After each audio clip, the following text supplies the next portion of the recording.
We are an organization that started 12 years ago because I was working in tech and I was teaching inner city kids dance, and one of my 15-year-old dance students was raped in the city of Hayward and then sold throughout California, but very heavily sold in Oakland, right off of East 14th.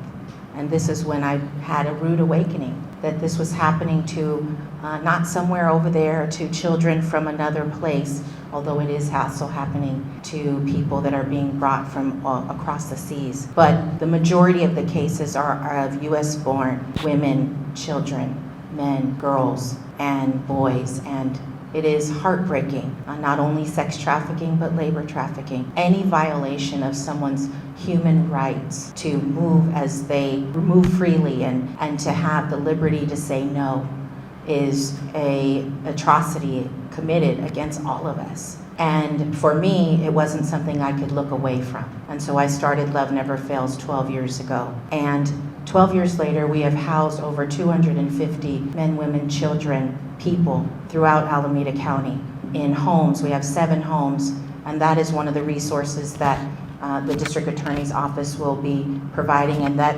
the Department of Violence Prevention in Oakland has been funding. And so we want to thank people for putting the steps in place to make sure that the resources are there. Ebony talked about being a child that was being abused in her home. I too was in foster care. I too am a survivor of childhood rape, abuse, and a variety of other difficulties, domestic violence as an adult.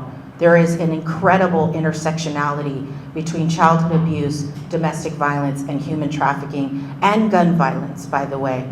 We've been hearing about gun violence going on in Oakland, and one of our council members, Ramachandran, spoke with OPD and found out that there's 40% of the shootings in Oakland are connected to domestic violence and human trafficking.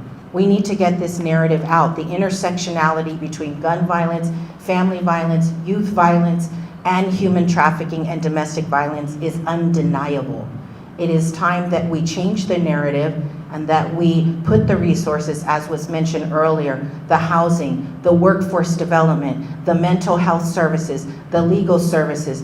All of it is needed if we truly are committed to this work. And today marks a new day where we are putting a stake in the ground and saying, yes, we're going to go forward in unity with all of the things that are needed to truly create change. And for that, I'm grateful. So thank you.